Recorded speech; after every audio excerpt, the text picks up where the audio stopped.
Obrigado, pastor Honório, querido. Boa noite, irmãos e irmãs. São 45 quilos a menos. Está mal não, né? Chegar lá, ainda vai mais 5 quilos. Fica bom assim, minha irmã? É? Melhorou? Ah, bom, viu? Vai caminhando. Vai chegando. Cansei de dor na coluna, dor no joelho. Ele disse, não é possível. E muita canseira, a gente viaja demais. É muita viagem, o tempo todo, são 7 meses por ano. Viajando pelo mundo. Não aguentava mais. E a pressão, remédio de pressão, aquela coisa. Tirei tudo.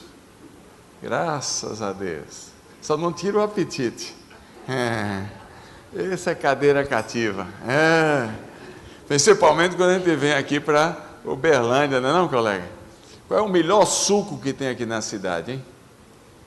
Assim, tamarindo? Açaí. Açaí lembra pizza, açaí, cara. Depois a gente vai tomar um suquinho, né? Senti firmeza. A boca encheu d'água, cara. Mas uma alegria muito grande estar aqui nesses dias todos. E nós vamos tratar sobre um tema absolutamente fundamental, que é o tema para a igreja inteira, que é o tema de missões. É muito importante. Então, colega, você vai controlar aí ou não? Já pode soltar o primeiro. Porque, me ajude aqui a definir uma coisa. O que é que passa na sua cabeça quando vem esse tema de missões? O que é missões para você? Pode me ajudar aí, que eu estou meio perdido aqui. O que é missões para você?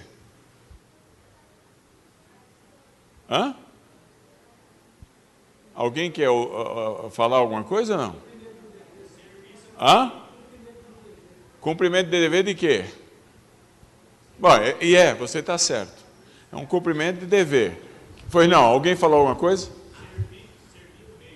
Servir o reino. A missão é uma responsabilidade que quando alguém diz, olha, essa vai ser sua missão no seu trabalho.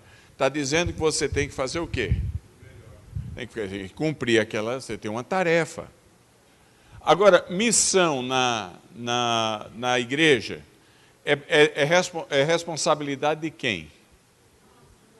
Nossa quem? Da igreja instituição ou da igreja indivíduos? Quando Jesus Cristo falou no começo e nos comissionou em Atos 1, não havia instituição, havia os indivíduos, está certo ou não? Havia o movimento, não havia o monumento. E aí ele direciona-se a todos e ele dá a sua palavra de ordem. Então, em tudo que nós fazemos na vida, nós caminhamos em cima de mandatos, em cima de delegações. Você trabalha e você tem alguém sobre você, essa pessoa, você tem suas responsabilidades, aquela é a sua missão. Então, aí você tem, é melhor cumprir. E na Bíblia, a ideia de missões é sempre um mandato que Deus dá a toda criatura, que é toda criatura cristã. Quando você pensa nas figuras de linguagem usada na Bíblia para a igreja, como é que a igreja é chamada na Bíblia? Quais são as figuras usadas na Bíblia para a igreja? Corpo. Tem jeito de você separar pedaço do corpo e dizer, isso aqui é o corpo? Se você tirar um dedo do corpo, você tem o corpo? Sim ou não? Não tem jeito, é um todo, tá certo ou não? Corpo. Qual é outra figura de linguagem na Bíblia para a igreja?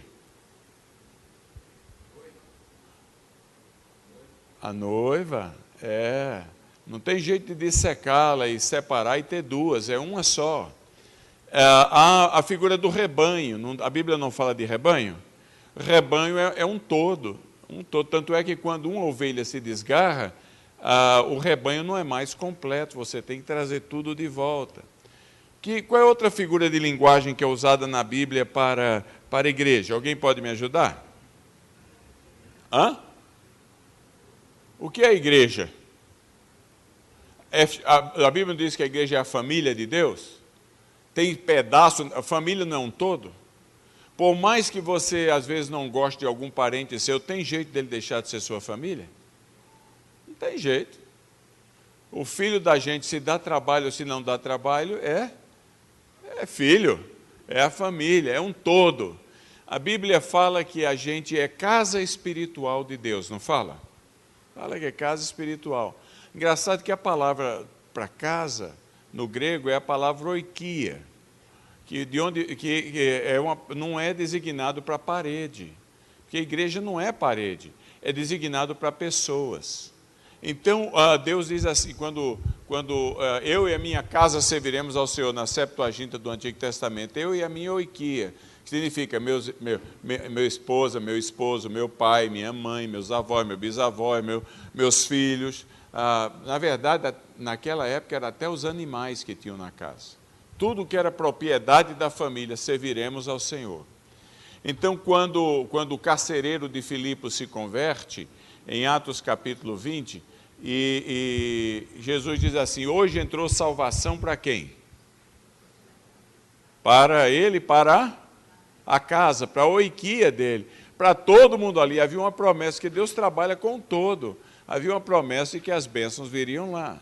Então, quando a igreja é chamada da casa espiritual, a figura é o todo. Deus trabalha no todo. Ele trabalha com indivíduos, mas ele trabalha com o todo também. E nesse sentido, quando ele vai e nos comissiona, quando ele nos dá o mandato, ele dá a todo mundo. Qual é o problema, então, nos dias atuais? É que missões virou uma responsabilidade de alguns escolhidos apenas. Quando a gente hoje pensa em missões, a gente pensa em várias coisas. A gente pensa num grupo, eu sou missionário desta igreja, a igreja ajuda o ministério todos os meses, manda R$500 para ajudar com os trabalhos ao redor do mundo. Então, quando a gente pensa em missões, a gente diz, o Elias, o missionário. Quando a gente diz assim, a gente está fazendo o quê? Se excluindo. Tá certo ou não? Não é que não exista o chamado especial de algumas pessoas para fazerem tarefas especiais, mas o perigo é que a igreja começa a se ver como um banco, onde ela provê o cheque. E essa não foi nunca o plano de Jesus Cristo. Porque missão é sempre ação e reação. Ele é sempre ação no sentido de aonde Cristo não foi pregado e reação aonde Jesus Cristo precisa ser repregado. Porque a todo instante há indivíduos se tornando nominais, cristãos só no nome, que precisam ser reevangelizados. Está seguindo comigo aqui? Um dos maiores exercícios que a igreja poderia fazer, por exemplo, anualmente, era um domingo fechar a igreja inteirinha, só deixa crente lá dentro, só os membros, e pregar o evangelho e fazer apelo, ia ter membros se convertendo. Porque filho de peixe é peixinho, filho de crente é cretino. Tem que, para ser crentinho, tem que se converter, está certo ou não? Então, uma vez o bispo da igreja metodista no Quênia disse, eu não sei o que fazer, não temos mais jovens na igreja. E é 2 milhões de membros no país, 100 jovens. Eu falei, você tem que entender que missões é ação e reação. A gente manda demais para outras coisas, outros lugares, e esquece que na nossa própria casa é o nosso campo missionário. É a nossa reação. Nós reagimos às situações do dia a dia, ali no nosso ambiente. Porque é uma tarefa dada por Deus a todos. Qual é o problema, então? O assunto está começando interessante? O problema é o seguinte, nós vivemos na época do consumismo. E a época do consumismo não quer saber o porquê, só quer saber o como. A gente só quer saber o como. Como fazer? Então eu tenho visto por aí afora em algumas igrejas, as pessoas fazem assim. Bom, isso aqui é o seguinte, não é sermão, tá? Essa é uma aula, é como eu dou no seminário, combinado assim ou não? Hoje e amanhã vocês são seminaristas. Bom demais. Então, a gente vê, para a aula ficar interessante, vai ter que ter diálogo, tá bom? Mas nós vivemos nessa época do consumismo. O consumismo se preocupa com meus direitos, minhas escolhas e os meus comos. Não se preocupa muito com os porquês da vida. E aí esquece o fundamental das perguntas-chave, tudo que a gente tem que fazer na vida. E aí criamos uma casta especial que chamamos dos missionários para cumprir o que deveríamos nós estarmos fazendo. Então eu quero começar esses 3 dias tratando das perguntas cruciais de tudo na vida. Você pode substituir o nome ali, missões, pelo nome que você quiser. Porque antes da gente saber o como, que eu lembrei direitinho o que é que eu queria dizer. E esqueci.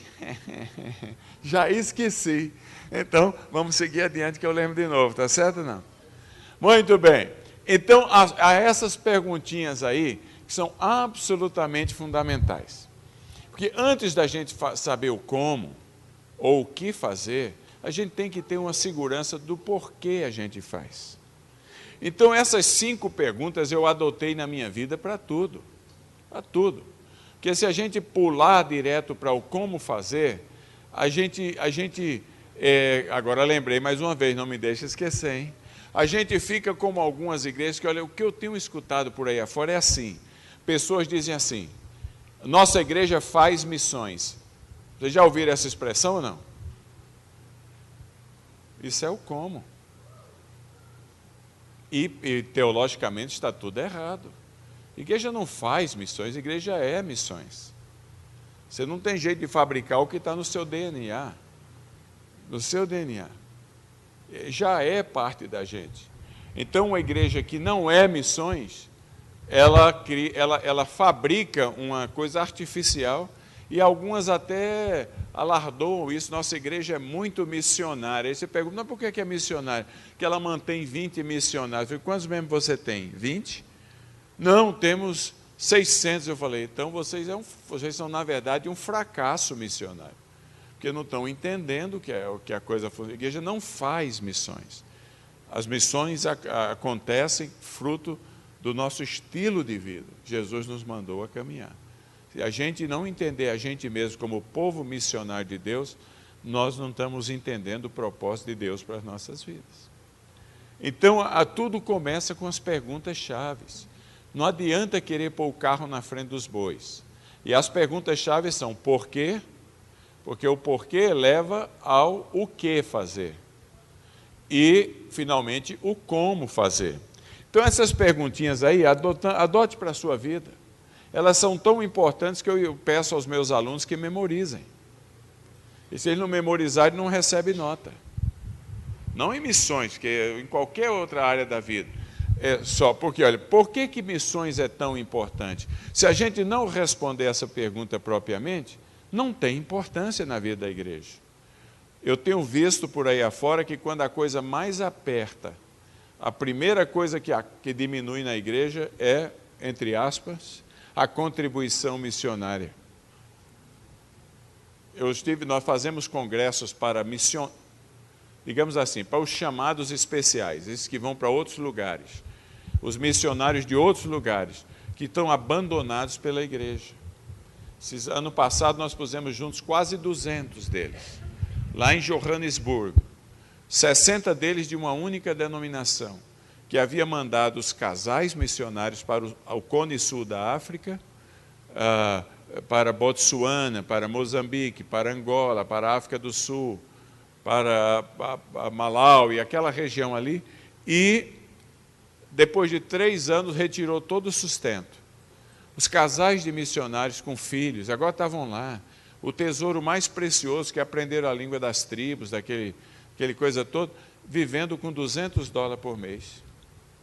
Que eles cortaram tudo. Agora vocês se virem, porque apertou na sede. Então, como você não vê a cara da pessoa todo final de semana, a liderança da igreja é mais fácil cortar quem eles não veem. E aí, o cara lá que se lixe. Então, nós organizamos, são 13 mil pessoas todos os anos que nós damos treinamentos. Agora vamos ter um para 400 lá na Inglaterra. O dinheiro que vocês mandam não é para mim. Vocês mandam, a gente usa, e outras igrejas, para trazer esses missionários para ficarem 3 dias num hotel muito bom. Levamos psiquiatra, psicólogo, que o que eles precisam é tratamento. Pastores, o ano passado levamos o Azaf, levamos o Márcio Valadão, o Pascoal Piragini, o Jeremias, da 8ª. Era um choro só, porque fazia anos que a igreja já não mandava nada, e quando mandava no começo, tratava-os como um banco. Mandava um cheque, mas não mandava carinho, atenção, oração. Ninguém nunca os visitou. Era um indivíduo, um zero à esquerda na vida da comunidade. Está sentindo comigo?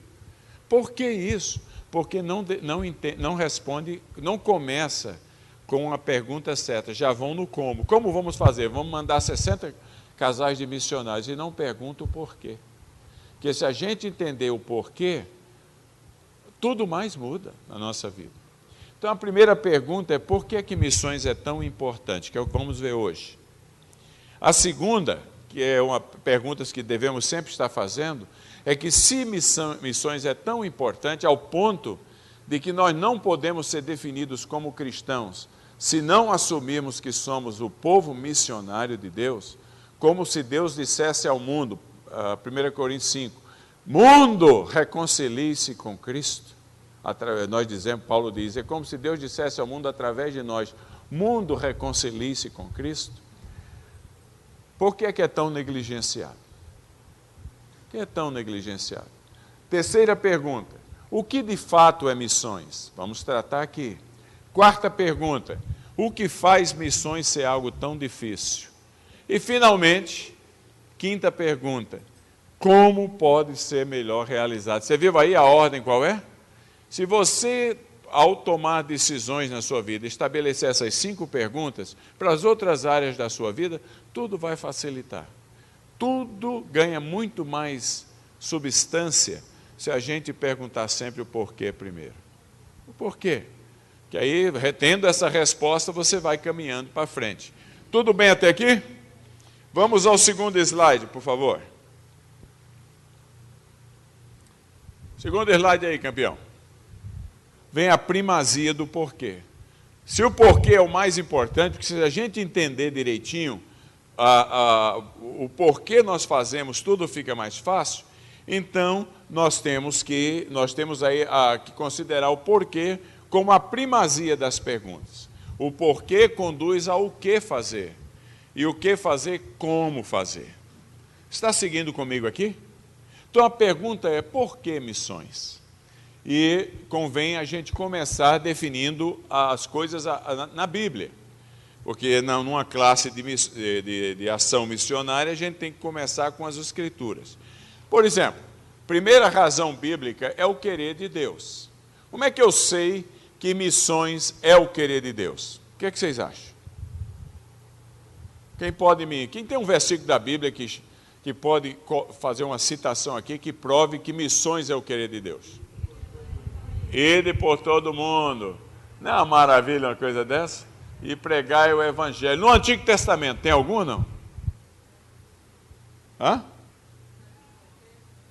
Sair da tua terra, não, mas ali era colonizar. Pode ser, se empurrar muito. Mas qual é um outro texto lá do Antigo Testamento? Como é que a gente sabe que uma coisa é o querer de Deus? O Novo Testamento vocês já citaram. Preste atenção, Gênesis 3:9. Dá uma olhadinha lá, Gênesis 3:9. Alguém lê para a gente em voz bem alta, porque esse texto, em geral, a gente não presta muito atenção a ele, mas é um texto absolutamente maravilhoso.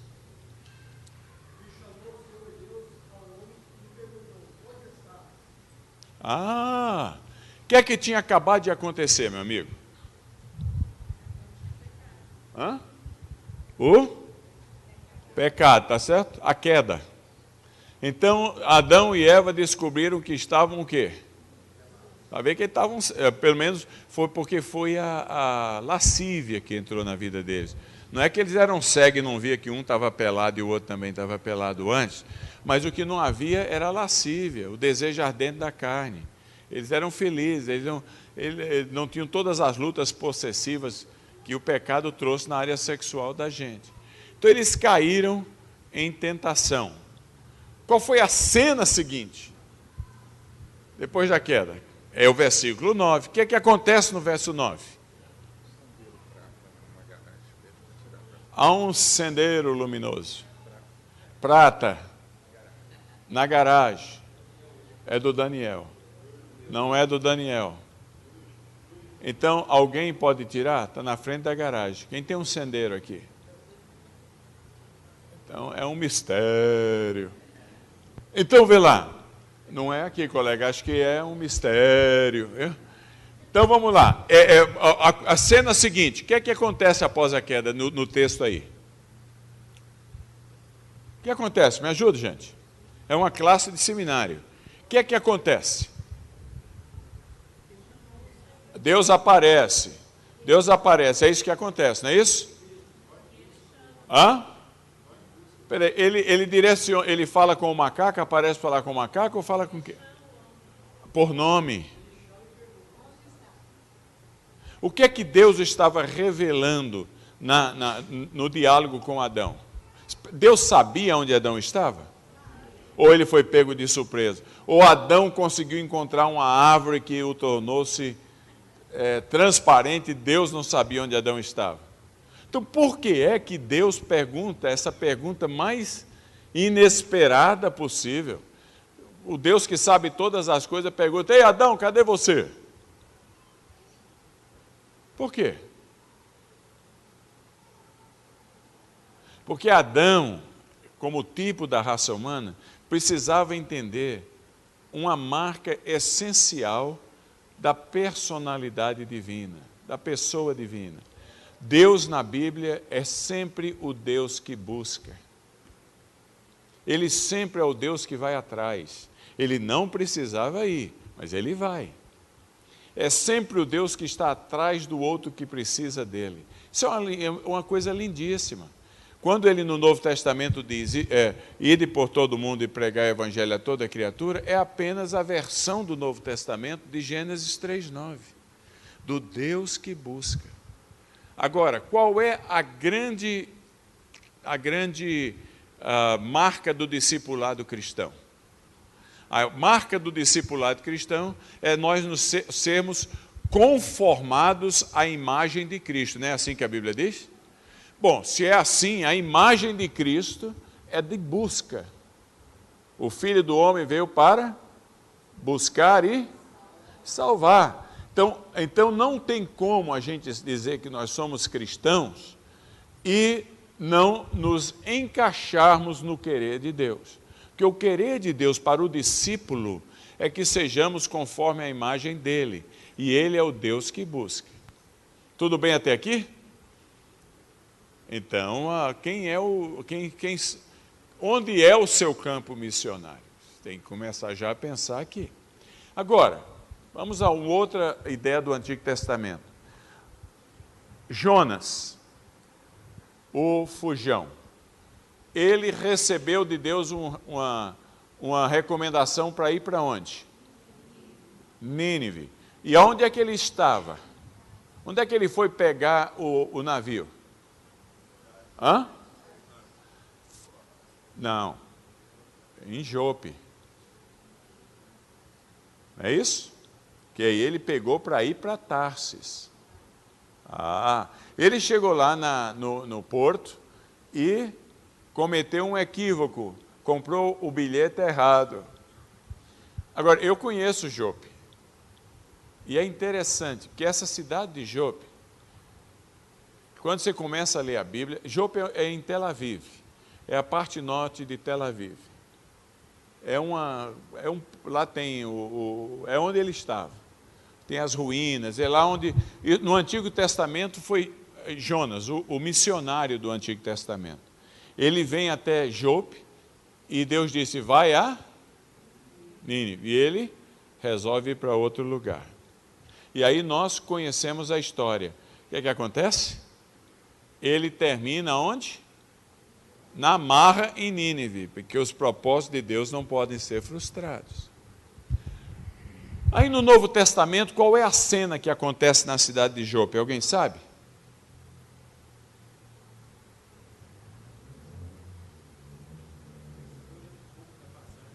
Hã? Não, no Novo Testamento. Havia um homem chamado Simão o Curtidor. Não, Simão o Curtidor. Mexia com couro. A casa dele ainda está lá, segundo a tradição. E aí Pedro aparece lá, e Deus diz a Pedro para ir lá em Jope e tal, e Pedro vai, e aí ele tem um sonho à noite. Qual é o sonho que ele tem? Ah, minha irmã, ele vai encontrar uma casa cheia de peça rara que ele nunca poderia entrar lá. E aí Deus dá um sonho a ele à noite. O sonho era uma porção de animais impuros. E Deus diz a Pedro assim, o que é que você tem que fazer, Pedro? Mata e come, meu filho. Porque não considere impuro o que Deus considerou. Você já está ligando comigo aqui? A mesma cidade do Antigo Testamento, que apresenta na experiência de Jonas o caráter do Deus interessado em todos, é a cidade do Novo Testamento, onde Deus revela que não há impuros para Ele. Todos são alvos do seu amor. Então, o querer de Deus, essa de Jope é demais, porque Jope não é Jerusalém, a cidade da graça de Deus na Bíblia. A cidade da revelação da graça de Deus, na sua maravilha, é Jope, onde Deus faz a revelação da graça aplicada, porque a graça revelada é no Calvário, mas a graça aplicada é em Jope. No Antigo Testamento ele manda para Nínive, no Novo Testamento ele diz a Pedro, para com essas besteiras, Pedro, não considere impuro o que eu considero limpo. E diz, vai lá na casa do homem aí, sou eu que estou lhe mandando. Chega lá, ele descobre que o Espírito Santo de Deus estava se manifestando lá como havia se manifestado em Jerusalém. Está seguindo comigo? Então, o querer de Deus, por que missões é importante? Porque o querer de Deus é missionário, no sentido de que Ele não quer que ninguém se perca. Já tinham pensado nisso ou não? Alguém já tinha feito essa ligação no passado? Que agora nós temos um segundo caso aí. O porquê missões é importante? Porque implica no sacerdócio, na aplicação de uma das doutrinas básicas da reforma protestante ou presbiteriana, o sacerdócio universal de todos os crentes. É muito mais fácil a gente pagar o profissional, porque esse é a marca dos nossos dias. A gente paga o profissional para fazer o que a gente deveria estar fazendo. Mas o pagar o profissional não quer dizer que seja o método mais bíblico. Mais bíblico. Conforme vocês podem ver, por exemplo, 1 Pedro capítulo 2, lá diz que nós somos o sacerdócio, 1 Pedro 2,9, fala que nós somos o quê? O sacerdócio o quê? Sacerdócio real. No versículo 5 ele diz que nós somos as pedras vivas, que edificamos o santuário. Então, há um dos grandes privilégios que nós presbiterianos perdemos. Eu viajo pelo mundo inteiro, esse ano vão ser 50 países. A igreja presbiteriana ao redor do mundo, em alguns lugares, está uma vergonha. Mas não só ela, a metodista, a Assembleia de Deus, a batista. Não é que a igreja com I maiúsculo está indo mal. Nunca a igreja foi tão bem no mundo. A igreja com I minúsculo, muitas delas estão complicadas. Porque Deus nunca falou que Ele preservaria uma denominação. Ele falou que as portas do inferno não prevaleceriam contra ela, seria contra a igreja, não contra a denominação. Está seguindo comigo? Então, por exemplo, a igreja onde John Knox, na Escócia, fundou o presbiterianismo, é um clube noturno durante a semana e no domingo eles tira as coisas do boteco e tem o culto. É uma coisa, rola de maconha é o que você imaginar lá dentro da igreja, originária do nosso presbiterianismo. Na Suíça, a nossa igreja, denominação, reúne, por exemplo, na França, onde está acontecendo um avivamento com ela, graças a Deus. Está chegando, né? Mas eu fui lá na Champs-Élysées, domingo de manhã, eu disse, tem uma igreja reformada aqui. Lá vou participar do culto lá. Fui lá, era mês de julho. Chego lá, está na porta lá. Estamos de férias, voltaremos em setembro.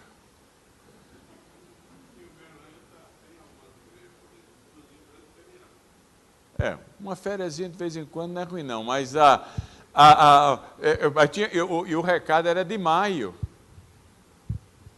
Quer dizer, 4 meses com 100 mil pessoas por dia passando na porta da igreja, e a igreja não via o potencial missionário ali. Mas estava de férias. Olha aí, então, a tragédia é que a gente profissionaliza tudo. Onde eu moro, nos Estados Unidos, se o cara der um assovio na igreja, tem que ser pago. Assovia aí, irmão. 50 no final do culto, porque ele assoviou. Nós estamos perigando. Alguém perguntou, se o pastor não vier hoje, tem culto? Tem culto ou não? Tem mesmo, irmão? Mas vai ter uma boa parte da igreja que vai dizer que não valeu a pena. Porque a gente já aprendeu a profissionalizar tudo. O especial. Não é que não seja, treinou, é o ensinador. No nosso sistema presbiteriano, a palavra pastor, por exemplo, originalmente nem existia. É tudo presbítero. Era o presbítero docente e o presbítero doente.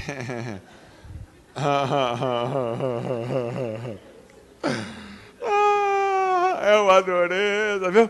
Mas é tudo, por isso que nas reuniões de presbitérios, de sínodo, de Supremo Concílio, o voto é o mesmo. Tanto o presbítero quanto o pastor têm o mesmo voto, porque todos oficialmente são considerados presbíteros. Mas, na religião popular, que é a aplicação da nossa doutrina na prática do dia a dia da gente, se a gente ficar doente e um presbítero for visitar a gente e o pastor não for, não foi a mesma coisa. Fala, meu irmão. Essa questão do profissionalismo, como o pastor classificaria os percentuais ou grau de importância dessa filosofia, vamos dizer assim, contaminou a igreja? Ela teve particularizou o ministério, na verdade, teve que ser um corpo só. O pastor poderia mencionar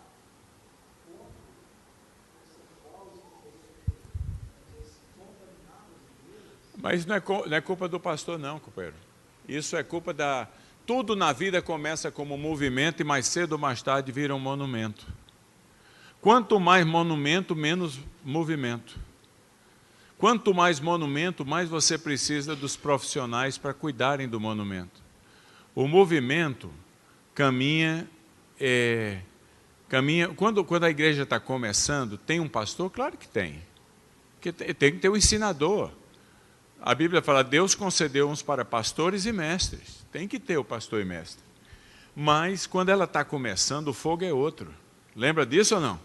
Se você já participou, todo mundo se envolve. Vai precisar... Gente, carrega as cadeiras aí, não tem problema. Está todo mundo lá. Agora tem que ter o zelador. E pago. Ô, gente, é o seguinte, e aí tudo a grande preocupação é em gente sendo alcançada, e todo mundo se envolve. Com o passar do tempo, a grande preocupação não é mais em gente, na estrutura, mas é mais. O pastor deixa de ser o visionário e passa a ser o gerente. E o gerente trabalha em cima só de alvos, porque a empresa passa a exigir demais. E o povo é o shareholders, é o que tem os títulos, é a coisa. Não, a gente tem que redescobrir o movimento. Cristianismo e cristão significa literalmente pequenos cristos. O nome cristão significa os pequenos cristos. Se o Cristo grande veio buscar e salvar o perdido, o Cristo pequeno tem que demonstrar a mesma preocupação. Senão não é cristão. Ele é parte do cristianismo, mas não cristão, não seguidor de Jesus. É diferente. Há muita conversão para a instituição. Você liga a televisão, você vê aí, o indivíduo, eu era assim, eu era assado, e só mostra coisa ruim. Parece que não tem ninguém bom no mundo. Eu era assim, eu era assado, eu era assim, eu era assado, até que eu comecei a frequentar esta igreja. A gente não vê o povo falando de Cristo, vê falando da igreja. Entende? E nós somos cristãos. O cristianismo é a nossa identidade estrutural, institucional. Mas a nossa identidade espiritual é Cristo. É Cristo. Somos seguidores de Cristo. Então para isso, todos nós somos sacerdotes. Você quer saber quando nós vamos ter que ter 10 cultos nessa igreja aqui? Um atrás do outro? Como eu conheço algumas boas igrejas presbiterianas que culto começa às 5 da manhã e o último termina às 11 da noite, um atrás do outro, é quando a gente entender que a figura da igreja é uma casa onde todos fazemos parte dela, onde todos temos o mesmo comissionamento, cada um de acordo com a sua especialização, mas todos temos o mesmo comissionamento. Todos somos o povo missionário de Deus. Aí Uberlândia que se cuide. Você já imaginou um grupo de 500, 600 pessoas que tem nessa igreja, se a gente pegar para valer mesmo, e a gente conseguir, porque missões é sempre a linha entre a fé e a não fé, entre a igreja e a não igreja. Missões não é uma tarefa de mandar alguém para outro lugar do mundo. Porque até os confins da terra. Mas missões, ninguém consegue ser um bom missionário M3 sem ser M1, no seu próprio nível aqui. Meus filhos, meus amigos de meus filhos, etc., são meus amigos do trabalho, são o meu primeiro campo. Eu tenho que ser o pequeno Cristo para eles. Porque a maioria deles nunca vai ler a Bíblia. Eles só conseguem ver a Bíblia escrita e atualizada na minha própria vida. Meu campo missionário. Então, é o sacerdócio de todos os crentes. Isso é o que é. Não se preocupe demais com a sua área de atividade na igreja, não. Preocupe-se que nós estamos em revelar a personalidade buscadora de Deus para com outras pessoas. Essa outra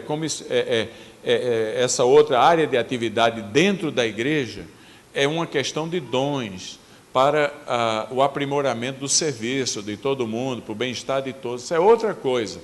Mas na questão missionária, a gente tem que ser pequenos cristos.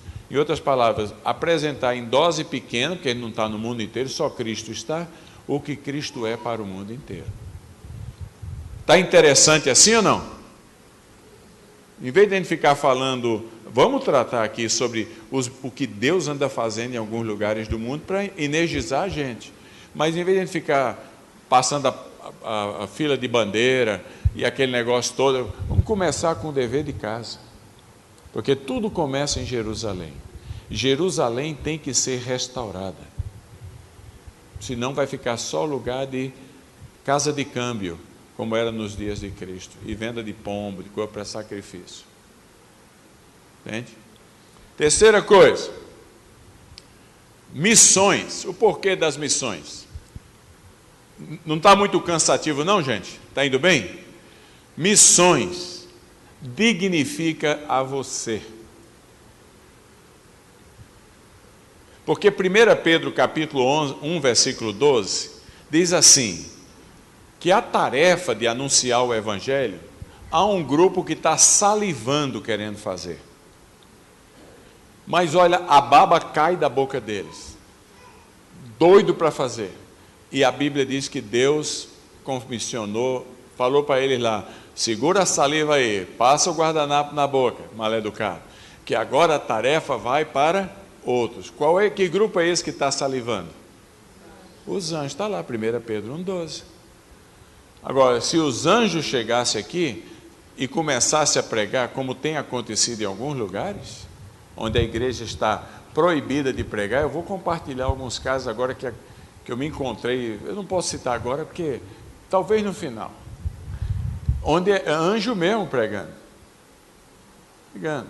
Jesus aparecendo ou anjos aparecendo, mas é um caso excepcional.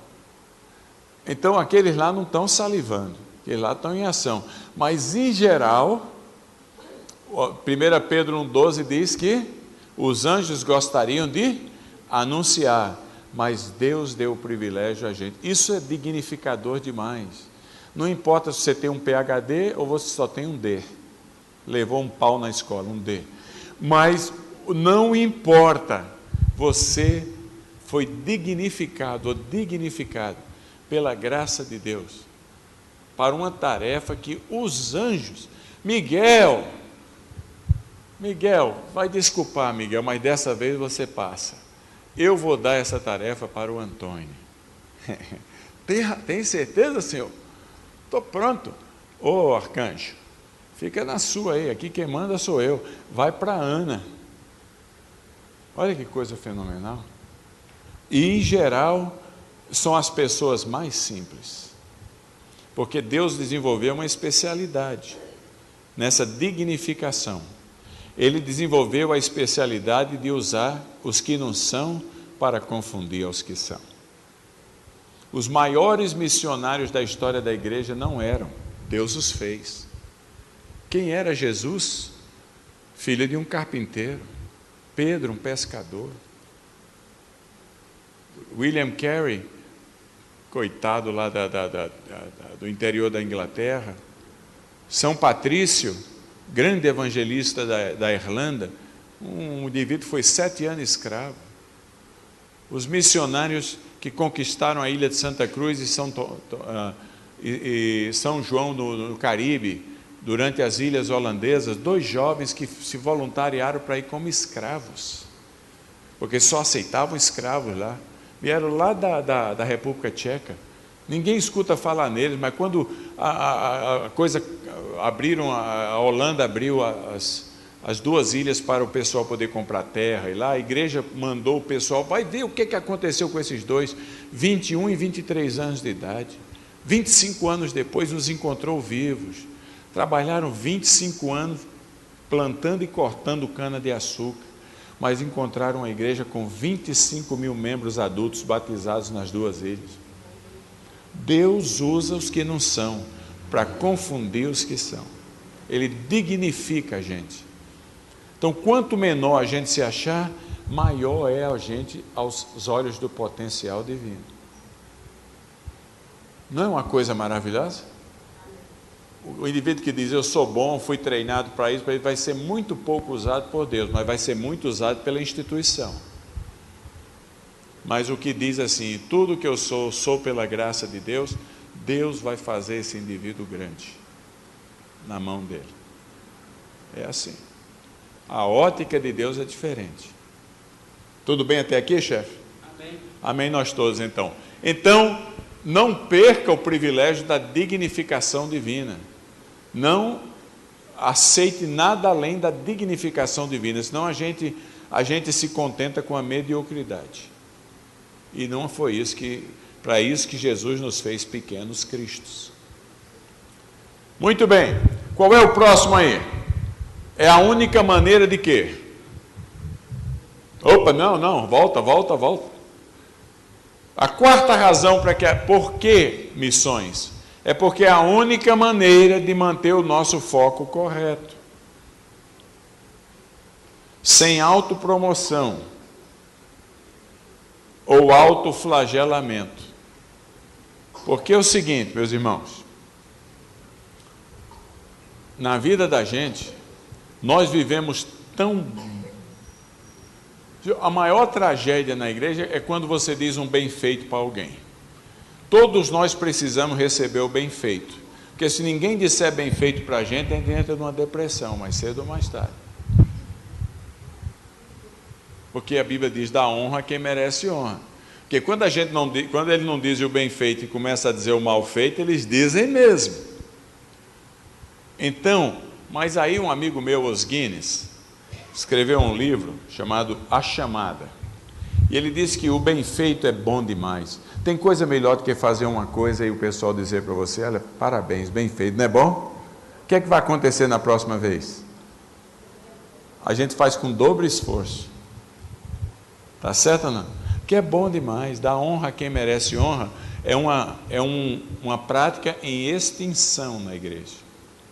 A gente precisa valorizar todos, mas é ao mesmo tempo algo muito perigoso. Que Os Guinness diz assim, que você recebe, olha, hoje você arrebentou, hein? Foi bom demais. Aí você assim, olha, então louvado seja Deus, mas lá dentro você está falando, oba, eita. Aí você vai para casa, come aquele pão mereca que já endureceu, que você comprou de manhã, bota lá uma manteiguinha, esquenta, tal, vai dormir. Quando você põe a cabeça no travesseiro e começa a lembrar do que aconteceu durante o dia, o que é que vem na sua cabeça? A última coisa que vem, que mais toca lá forte, é o bem feito. Mas só que já não vem mais como bem feito. Vem, você é fenomenal. Aí no outro dia de manhã, você acorda, já não vem mais você é fenomenal, vem você é incrível. E aí você passa o dia e aí à noite, quando você chega para casa, já não vem mais você é incrível, vem você é indispensável. Se não for você, aquela SAF não anda. Não for você, os homens da igreja não saem do canto. Está carregando todo mundo nas costas. Já viu essa conversa ou não? Se você não for a mocidade da igreja, meu Deus do céu, vai tudo para a boate. É você que está segurando as coisas lá. Se não for a sua conta e o seu dízimo, meu amigo, não vai ter dinheiro para pagar nem a energia. Aí sabe o que é que vem na sua cabeça? Você é indispensável. E no exato momento que vem você é indispensável, você se tornou Deus de Deus. Porque o único indispensável na igreja é Deus. Então, missões têm essa capacidade de manter o nosso foco correto. Que você normalmente não está pensando em grandes concentrações. É um a um. E muitas vezes vai ser fracasso. Se não der certo, o seu coração está íntegro com Deus. Você não está procurando aqui o reconhecimento de ninguém. Que é difícil, um a um, como é que vai reconhecimento de quem? Entendeu? Próxima razão aí. Vai anotando aí. É o preço da nossa obediência humilde. Todo mundo gostaria de estar falando para as multidões, mas falar para um, investir com aquela pessoa chata, é de lascar. Mas não tem problema não. Se chegou lá na presença do Senhor e não passou em branco, Ele vai dizer, venha servo bom e fiel.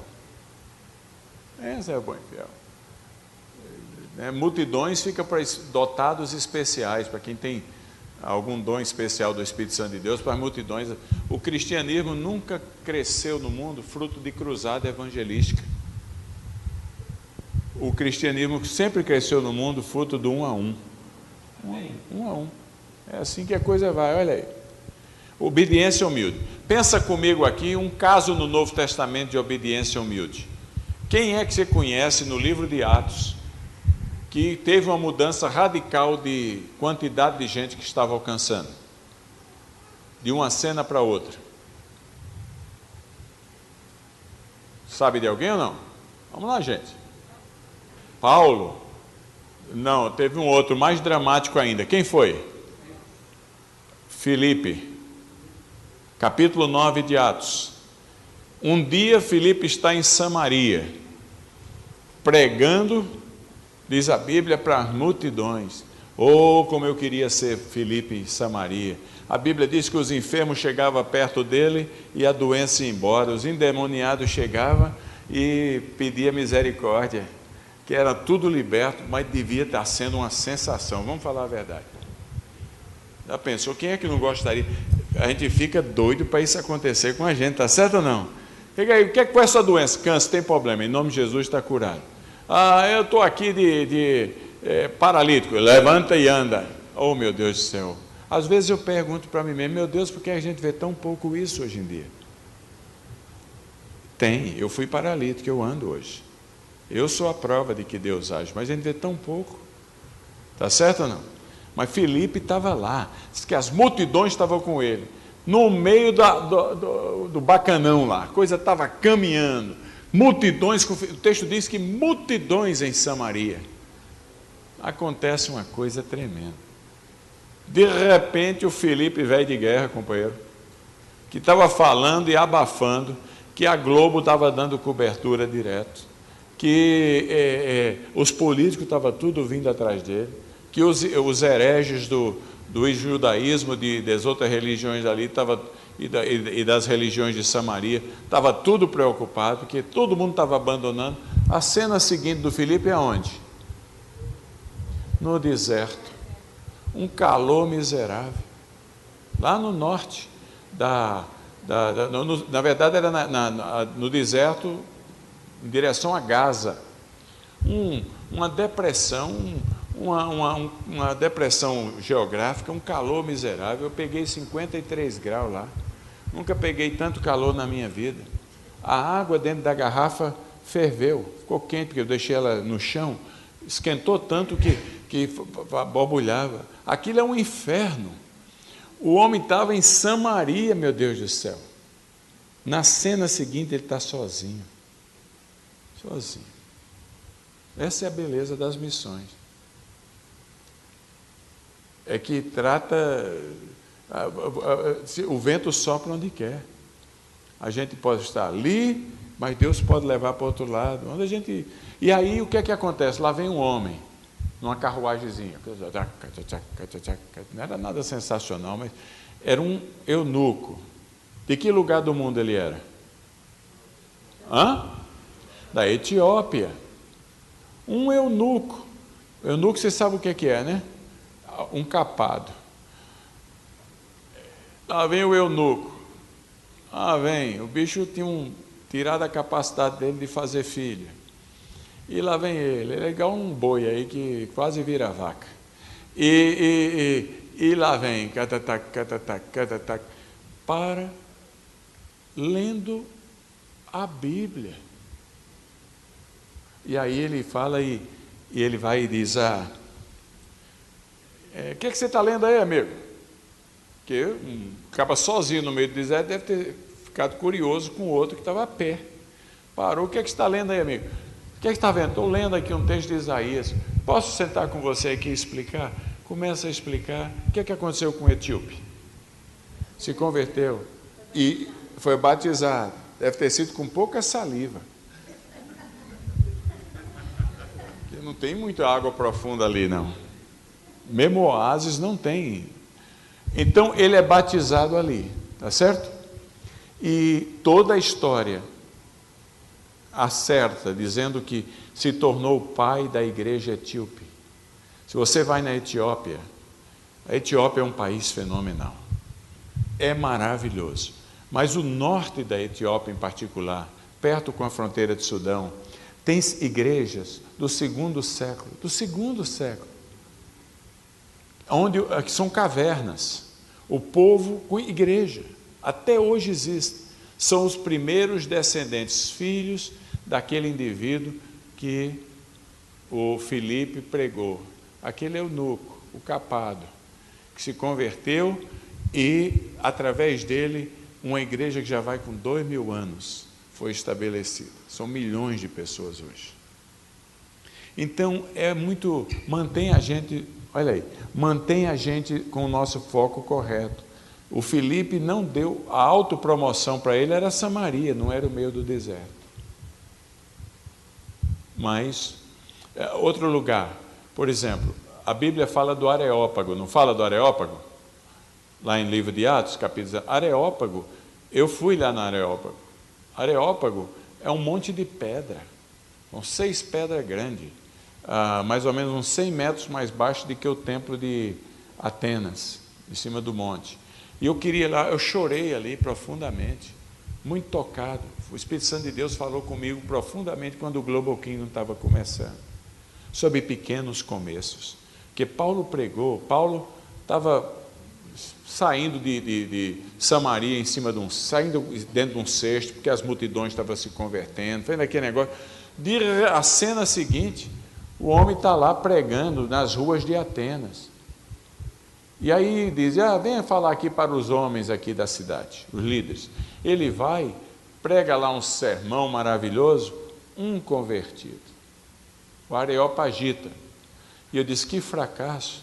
Mas Paulo estava precisando dar uma quebradinha.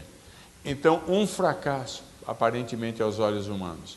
Só que quem olha do outro lado da colina, numa colina, do outro lado, na parede mesmo, onde as pedras estão em cima, você tem as ruínas da Basílica do Areopagita. Aquele único convertido virou o pai da igreja na Grécia. A gente nunca, e daí toda a igreja ortodoxa grega, a gente nunca sabe o que Deus pode fazer quando Ele quer fazer pelos pequenos começos. Então, missões mantém a gente humildemente obediente. Os 2 últimos, antes da gente concluir com os casos atuais. Por que é importante? Porque missões, lembra que a gente está introduzindo 3 dias, é o modus operandi do reino de Deus. Deus sempre trabalha pelo grão da mostarda. Sempre foi assim.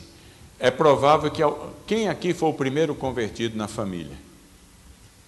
Alguém aqui se foi o primeiro convertido? Já se converteu mais alguém? O grão de mostarda. Já se converteu mais alguém, chefe? É o único? Não, mais um, o grão de mostarda.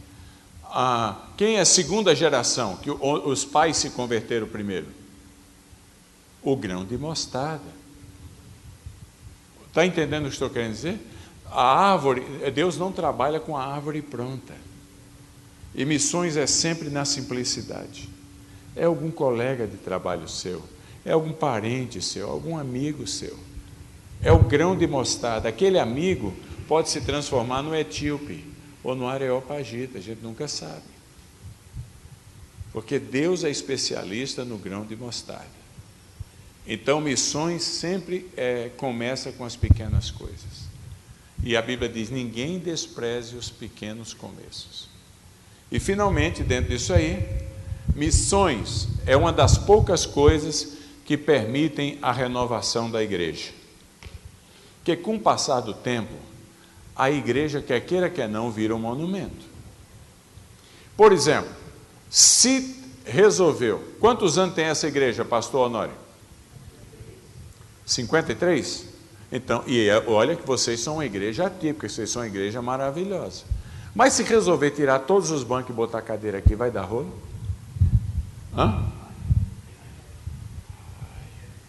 E se puser cortina nas paredes? Aí matou. E se pintar de vermelho as paredes? Piorou. Ar-condicionado dá problema? Meu Deus do céu, por quê, hein, rapaz? Dá problema o ar-condicionado? Mas se puser almofada no banco, dá problema? Vai ser... Aliás, eu acho que devia pôr, viu, rapaz? O próximo passo, põe a almofada, é confortável, rapaz. Ficar com o traseiro todo amassado é de lascar. E põe nas costas também, não é melhor? Não é melhor? Vai dar de jeito. O bom para o pastor, quando a gente bota conforto assim, é que a gente pode pregar ruim, que ninguém está nem aí, está todo mundo dormindo. Mas olha, eu visitei uma igreja presbiteriana que cabia 400 pessoas, lindérrima, lá em Westchester. Sempre quis visitá-la, linda. Eu cheguei lá, tinha 14 velhinhos. Mas um dia, aquela igreja só construíram porque precisava, porque tinha gente. mas agora tinha 14 velhinhos. Aí eu perguntei para eles lá, mas aí uma coisa me deixou curioso. Um lado da igreja tinha cortina e o lado do outro não tinha. Aí eu perguntei para eles, ao diácono, que tinha mais ou menos uns 93 anos, louvado seja Deus pelos 93, era uma igreja muito perto do céu. Aí eu perguntei para o diácono lá, ô diácono, uma curiosidade, sou visitante aqui, eu sou pastor presbiteriano. É só uma pergunta, por que é que tem cortina de um lado e não tem cortina do outro? Você não faria essa pergunta também, não? Aí ele falou para mim, sabe o que é, rapaz? É que havia aqui na igreja, no tempo que tinha muita gente, um grupo que queria cortina e um grupo que não queria. Para evitar dividir a igreja, quem queria cortina, que ficasse daqui para cá. Quem não queria cortina, daqui para lá. E a igreja praticamente fechou. Porque essa é a marca do monumento. Monumento se preocupa com... E o que é bom, não é ruim, porque um monumento bem feito é bonito, não é não? Ele tem muitas coisas positivas no monumento. Por exemplo, o monumento dá a ideia de estabilidade, perenidade, dignidade, quando ele é bem cuidado. Não é assim? Quem é que quer estar numa coisa avulsa? Eu não quero. Por isso que a gente tem bons lugares. Mas o monumento pode virar uma tragédia, quando ele vira a razão de ser da coisa. Quando a nossa identidade está ligada tanto ao monumento, que a gente perde a nossa identidade em relação ao movimento, a Cristo. Aí dá briga. Tenta tirar um púlpito de algumas igrejas. Eu fui pastor de uma igreja que o púlpito pesava 600 quilos. Era uma árvore que tinha 1.400 anos. Hoje, aqueles irmãos lá seriam processados. Era gigantesca a igreja. Ainda está lá, a Igreja Presbiteriana de Itapeva. É gigantesco. O púlpito dá mais ou menos uns 2 bancos desse assim. É o tronco da árvore. Ali vai uns 10 homens fortes para tentar mexer naquilo ali. E tire aquele de lá para ver uma coisa. Tenta mexer. Porque o monumento gosta dessas coisas. Assim. Mas aí o monumento perde. Você já notou que em monumento só vai velhinho com os netinhos? Filho, vamos passear hoje, vou levar você lá no museu, vou levar você no monumento, lá no Duque de Caxias, você vê que belezinha. Vai uma vez, mas vê se tem algum jovem lá. Não vai. Não vai, porque eles estão noutra. Eles vão pelo movimento, pelo desafio. Não é que ele não gosta de estar num lugar bonito, mas é assim. Fala, meu irmão. Eu penso, falando de movimento, eu pensando no tempo de Salomão em São Paulo. Então, gastar um absurdo, mas talvez agora sirva como uma fonte de referência, etc. Mas com o passar do tempo, o que vão consumir com gastos para manter o monumento vai matar a missão da igreja. Mas então está todo mundo seguindo comigo? Então vamos avacalhar de jeito nenhum, vamos fazer mais bonito ainda. Mas nunca vamos esquecer as primeiras coisas no lugar das primeiras coisas. No lugar das primeiras coisas. Eu gosto de uma coisa muito bonita. Domingo eu estava num templo com 4.500 lugares, lotado. E tem mais 5 extensões, coisa bonita. Tudo bonito, tudo confortável, ar-condicionado. Uma maravilha. Coisa filé mignon. É claro que a gente gosta, o conforto é bom. Chupei meu chicletinho, ninguém falou nada. Aquela coisa toda lá, todo direitinho. Mas num fervor com relação a Cristo que entusiasmo, chama-se Gateway Church em Dallas. Então, o que nós estamos querendo dizer é o seguinte, que Jerusalém só se preocupa com o sacrifício, com a troca do dinheiro. Era o templo. Era o templo. Foi preciso vir galileus, que era tão distante, falavam um sotaque tão nordestino, tão distante que era chamado, tão quase que não eram judeus, aceitos como judeus, eram chamados Galileia dos gentios. Mas foi preciso vir Galileu para trazer vida para Jerusalém uma vez mais. Então, por que missões? É porque missões é o processo de renovação da igreja. O primeiro amor sempre está nos confins da terra, não necessariamente geograficamente. Eu estou usando aqui uma linguagem figurada. Está sempre onde há os novos convertidos.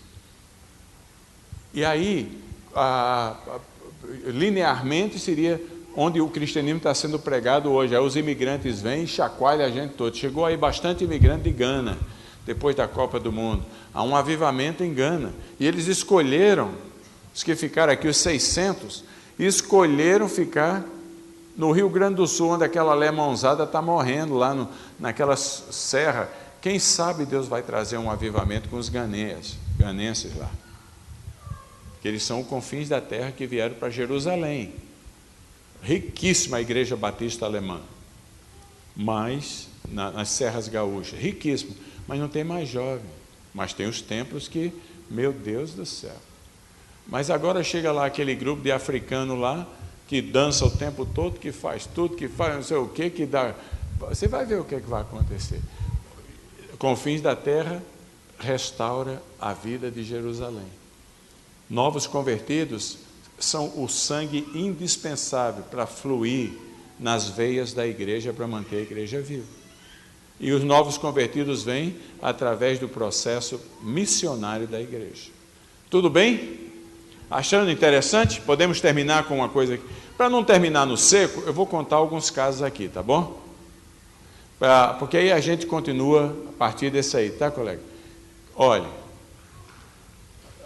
em geral, contar um caso só, que eu sou testemunha, que eu conversei com eles, agora em abril.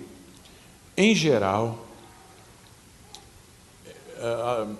missões, no que nós estamos explicando aqui, acontece pelo trabalho e ministério individual de todos nós, na escola, no trabalho, na família, na vizinhança, na associação de bairro, no clube que a gente vai.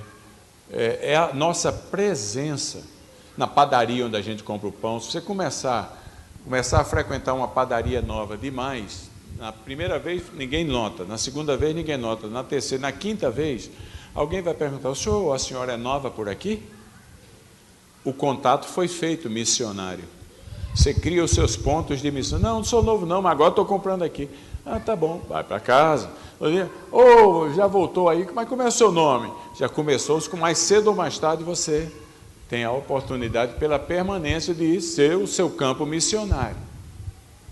Mas em alguns lugares, nós não temos no mundo hoje, nós não temos essa flexibilidade. Existem alguns lugares que está ficando muito difícil. Por exemplo, Sri Lanka. Estive lá não faz 2 meses. Os budistas lá estão pegando por exemplo, invadiram a Assembleia de Deus do meu amigo Dishan. Ele é o presidente das Assembleias de Deus no país, destruindo tudo, e filmaram e dando risada, mas são tudo violentos. Os monges budistas, que o budismo normalmente não é uma religião violenta, mas estão quebrando o pau lá.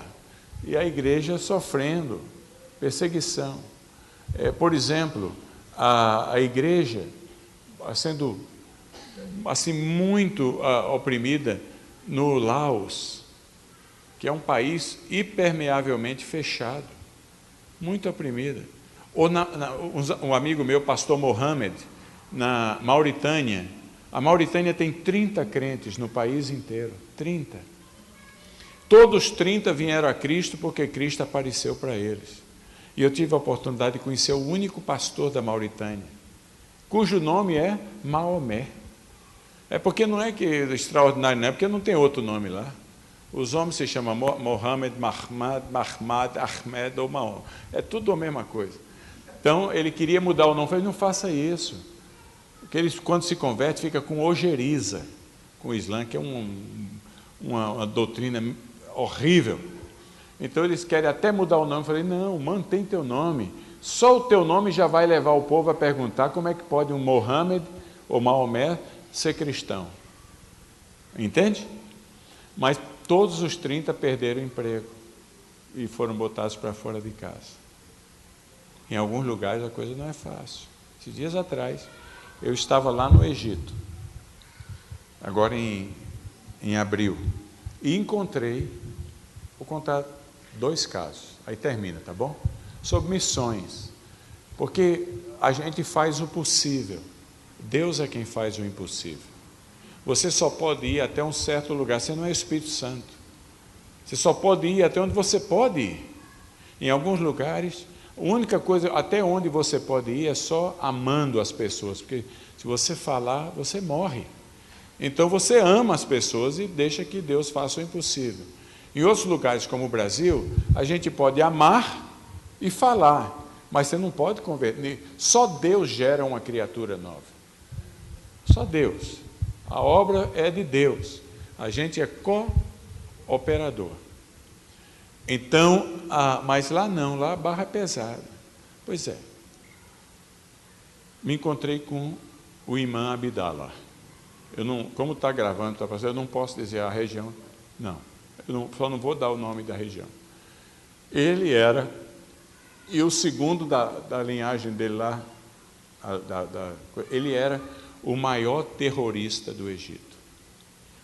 Ele é um engenheiro agrônomo, cuja responsabilidade era preparar as bombas para atacar órgãos públicos e etc. E o segundo, que se converteu também, na linhagem, a responsabilidade dele era matar os cristãos. Então Abdallah, numa família salafita, numa região no Egito, ele, temido por todo mundo, depois que houve a revolução, onde os radicais assumiram o poder no Egito, começou a acontecer tanta coisa absurda, que ele começou a perguntar, será que isso é minha religião? Por exemplo, a primeira lei que os salafitas tentaram, salafita é o grupo mais radical dos radicais muçulmanos, ganharam 25% dos votos e dos assentos no parlamento que foi deposto, mas ganharam. Tentaram aprovar, foi a seguinte lei: autorizar o marido a transar com a defunta esposa até 9 horas depois dela estar morta. Justificativa, porque tem que ter a justificativa. Maomé fez isso com a sobrinha dele, esposa do Ali, a quem ele amava profundamente. Ela morreu, eles no Islã enterra na hora. 9 horas depois que ela estava enterrada, ele desceu ao túmulo e teve sexo com o corpo dela. Coisa asquerosa. Mas está lá nos hadiths, não está no Corão, está nos hadiths, que são os escritos da vida, tão sagrado quanto os escritos da vida de Maomé. Havia uma outra lei que eles tentaram passar, se eu lembrar aqui eu falo. Mas ele começou a ver isto aí, e ele falou, meu Deus, não é possível. A segunda lei foi o governo criar uma fábrica para engarrafar a urina de camelo para dar como remédio para as pessoas. Mas haja camelo. Mas a justificativa, porque urina é toxina. Urina é o que não presta. Mas Maomé fez isso em Medina. No meio da sede, ele mandou dar falta d'água, calor muito forte, mandou dar a urina do camelo para os seus soldados. Então, se Maomé fez isso, vamos dar para todo mundo, que curou os soldados. Está escrito. Então ele começou a ver essas coisas, falou, não é possível. Ele começou a fazer perguntas, se converteu. Ele começou a fazer perguntas para os colegas imãs dele, os líderes, e para as autoridades religiosas. Sabe o que é que diziam para ele? Ele fez 130 perguntas, pôs uma lista de 130 perguntas que ele tinha dúvida da religião. E no Islã você não pode fazer pergunta, porque Islã é submissão. Você não pode, você tem que aceitar mesmo que você não entenda. E aí o pessoal, você está quebrando a tradição. Com isso, eu vou procurar na internet o que diz os cristãos. Não é que ele se converteu? Em 18 meses, isso foi em abril, 18 meses de convertido, já são 300 mil convertidos na região dele. 7 mesquitas, inclusive a dele, agora tem cultos acontecendo. Deus é maravilhoso. Aí a gente pergunta, por que é que eu perguntei para ele, por que é que não matam você? Por medo. Todo mundo me conhece como terrorista. Deus usa o terrorista, é como Paulo. Ninguém tocava nele, morrendo de medo. Aí o número 2 dele chegou para ele, que estava lá com a gente, chegou para ele e veio para consultá-lo se já podia matar aquele jovem ortodoxo cristão, que estava se destacando demais nos protestos. Eu posso matá-lo agora? Aí ele falou para ele, não mate. Mas por quê? Porque eu agora sou um cristão também. E aí ele evangelizou o número 2 se converteu. Estava lá com a gente. Deus faz cada coisa fenomenal.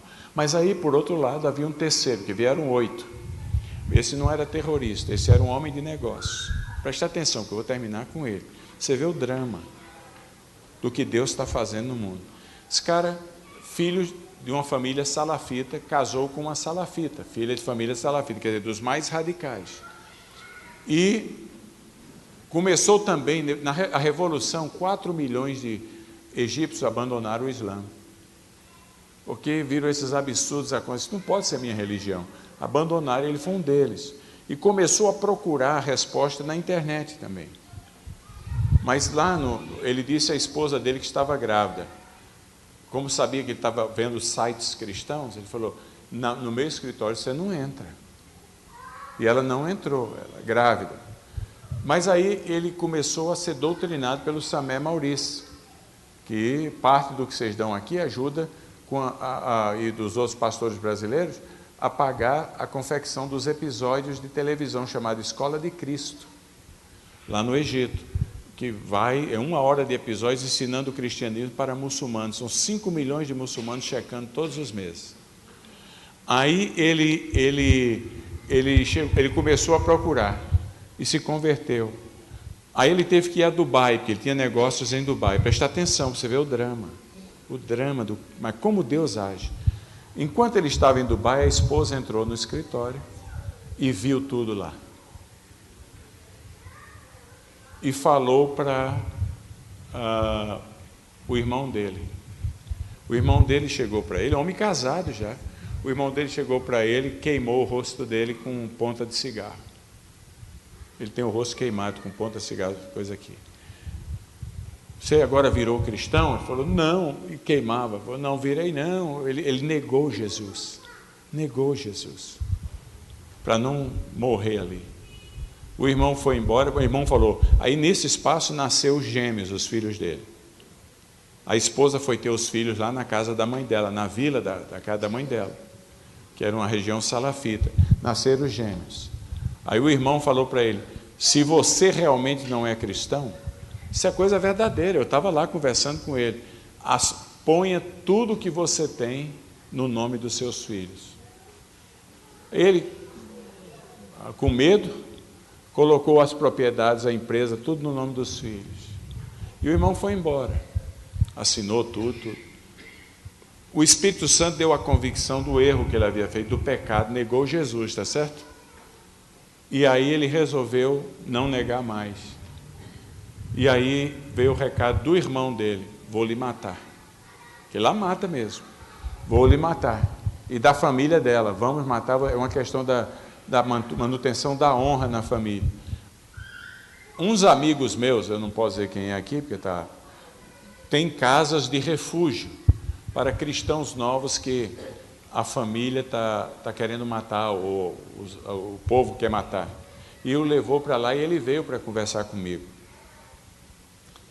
E com os outros que estavam lá. E aí ele disse, olha, eu pedi a Deus, eu estou escondido nesse lugar. Eu perdi meus negócios, perdi tudo. Eu pedi a Deus, Deus, pelo menos, me permita ver meus filhos. Eles nasceram, faz 2 anos. Me permita ver meus filhos. Ele falou assim para ele, eu emocionava lá na hora. Ele falou que naquela semana chegou nas mãos dele a foto dos 2 filhos dele no colo do irmão dele, que exigiu que ele passasse tudo para o nome das crianças, e o irmão dele casou com a esposa dele. Porque no Islã você pode ter até 4 esposas. O safado tomou conta de tudo, inclusive dos filhos. Aí ele disse lá para a gente, foi uma bênção de Deus, Deus é muito bom, pelo menos eu pude ver meus filhos. Aí eu perguntei nessa hora, todos nós estávamos muito quebrantados, porque a gente não está acostumado a este preço. Aí eu perguntei para ele, e você, e agora? Ele falou, eu estou escondido, porque eles querem me matar, eu perdi minha família, eu perdi minha empresa, perdi minha profissão, mas eu ganhei minha família maior, a igreja, que cuida de mim. Eu tenho a Cristo, eu nunca fui tão feliz na minha vida. Coisa maravilhosa, coisa maravilhosa. Quer dizer, Deus está fazendo obras maravilhosas no mundo, e nós somos cooperadores com Cristo, coparticipantes nestas obras. Talvez a gente nunca vá ver a obra dramática que Ele está fazendo em alguns lugares, mas talvez alguém que a gente leve a Cristo aqui na nossa missão se transforme no grande apóstolo para algumas das áreas onde Ele está fazendo obras dramáticas. Então amanhã nós vamos continuar tratando sobre o que está acontecendo no mundo hoje. É um assunto bom ou não? Para a gente amanhã. Hoje a gente viu o que precisa acontecer dentro da gente, biblicamente. Amanhã a gente vai tratar do que está acontecendo no mundo, fora da gente. Eu vou trazer alguns casos aqui que vocês não vão ouvir falar em nenhum outro lugar, porque eu estou indo lá e vendo o que está acontecendo. Amém?